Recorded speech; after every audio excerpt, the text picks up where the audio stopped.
Hey there crafty people, want to make something today? Let's have a little bit of fun.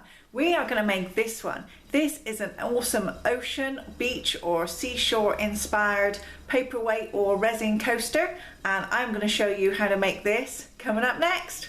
Stick around.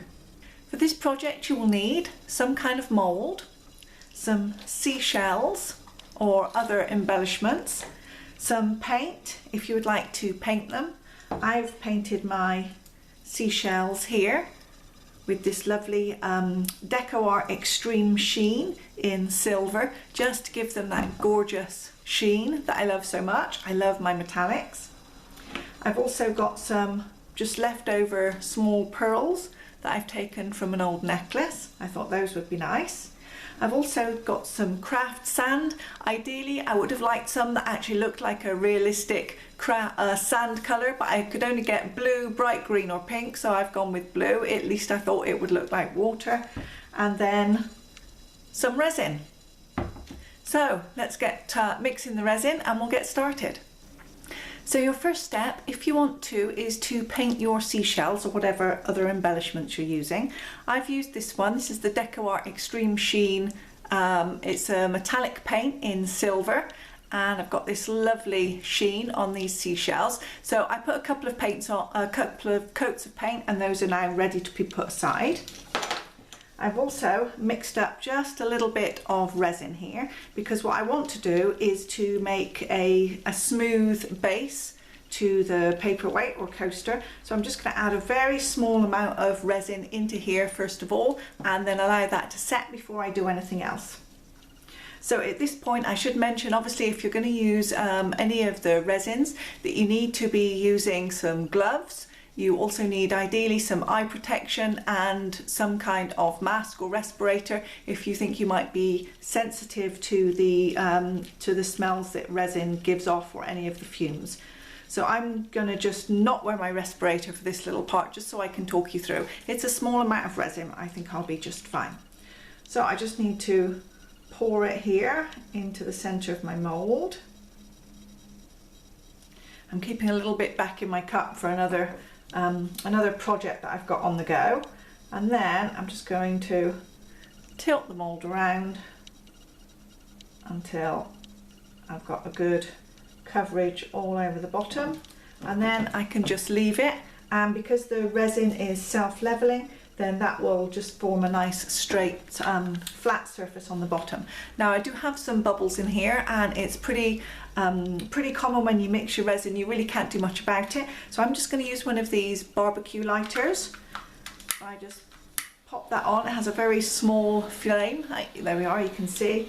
And if I just go lightly and quickly over the resin, I can pop the bubbles in it, and then that means I'll get a nice clear resin base for my coaster. Okay, first step done. I need to cover this now and leave it to cure, and then we'll come back for our next step. So my base layer of resin is now dry and hard in here, and I've just used a little cup and this spare well here just to estimate how much sand that I think I would like. So this is the craft sand that I've got, and I've got my sand. I've also mixed up my resin, and I would like it to be kind of stiff because I don't want it to be completely flat. So I'm thinking if I add quite a lot of sand to not very much resin, I should be able to get quite a thick stiff layer, which I can hopefully make some designs in or make it not completely flat. So let's add a little bit of sand into this resin and see how it goes.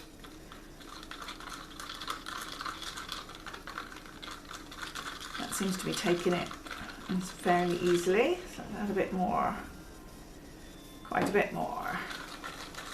So to start with, I did pour some water into my mould and then poured it out into a measuring jug to see exactly how much my mould takes, and all the way up to the top and domed is about 150 millilitres. So every time I'm going to add something in, I will make a note of how much. So my first layer was a tablespoon, so that's 15 ml, and then the sand and resin combined in this one will be about another 50 ml. So it should give me an idea of how far up the coaster, the mould, this is going to come.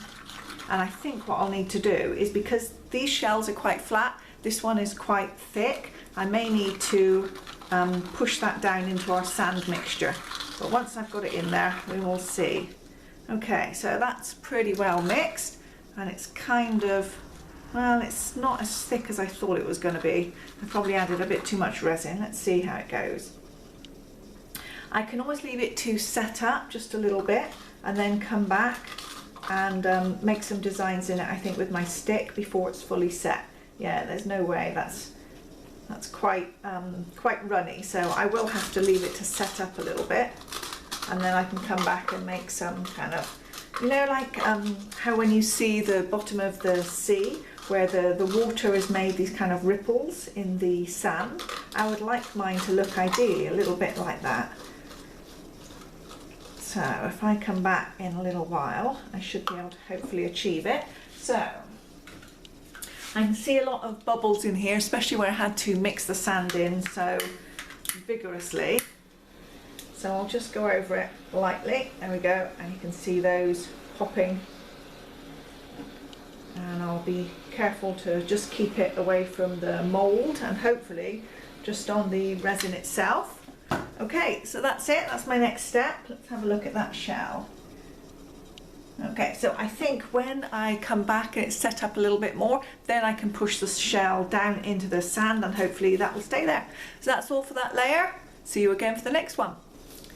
My resin layer is now set. You can see my ocean bottom just there with the nice little bits of texture in it.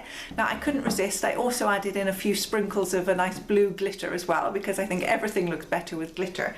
And I went ahead and pressed my embellishments here into the resin just before it dried. Well, it got really tacky because I didn't want to pour another layer on and then have them move around, or even worse, float up to the surface, especially the shell, for example, because it may have air in it, and if they floated up then it would be ruined. So those are all now stuck down here into the resin, and I've mixed up my final batch, and I'm just going to pour this in, and I thought I would do it in a couple of layers so that I can torch it each time just to get out any bubbles. So let's put just a little bit in to start with. There we go. Whoa! Nearly lost my stick there over the edge of the table. And just give it a little torching to get rid of any bubbles there. A bit more resin.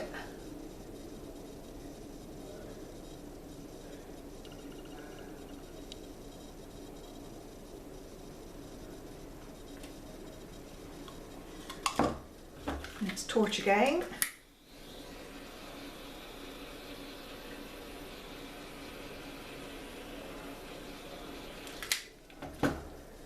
Top off with the last bit of resin.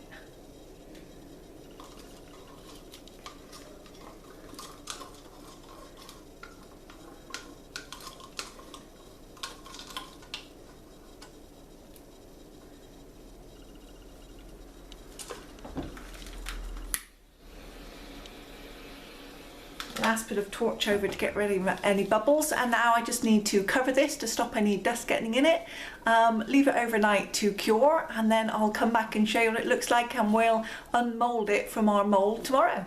See you then. Well, it's cured now, so let's get it out of the mold and then we can take a look at the mess that I made of it. So I'm just going to pull it gently away on all of the sides. The rubber's pretty malleable and it should pop out. Beautiful. So the bottom is lovely and smooth, the sides are all lovely and smooth. Got that lovely sparkly blue colour there from the sand that I put in. And if we look at the top, oh dearie me. Yes, I made a mistake. I went downstairs, I had some dinner, and when I came back up, there were a couple of bubbles. There's a big bubble you can see just here on the side that must have come out from the inside of this shell, and there's also some more little bubbles just here that I think probably even popped out from inside of the pearl, where the pearl has a hole drilled through it for use on a cord. I think a bubble of air actually popped out through and came into the resin, and so I spotted these bubbles and I poked something in, a toothpick, to try and get rid of them, but the resin was already too hard and I just ended up making a mess because it had already started to cure. However, I do have a video about fixing flaws in resin. Now this is a pretty big flaw, I think you'll agree, it's a bit of a mess there, but I'm going to try and save it. So this is what it looks like before. From the top, not too bad, it still looks pretty good, but obviously as the light hits it, you can see the problem with the resin there where I tried to get those bubbles out when it was already curing. So I'm going to try and fix it, and I'll come back and show you what happens. Well, I'm pleased to report I was able to save it quite easily. If you haven't seen how to fix flaws in resin, if you look up in the corner up here, there's going to be an eye, and whenever you see an eye on any of the videos, you can click on here and get links to more relevant videos or other playlists or things.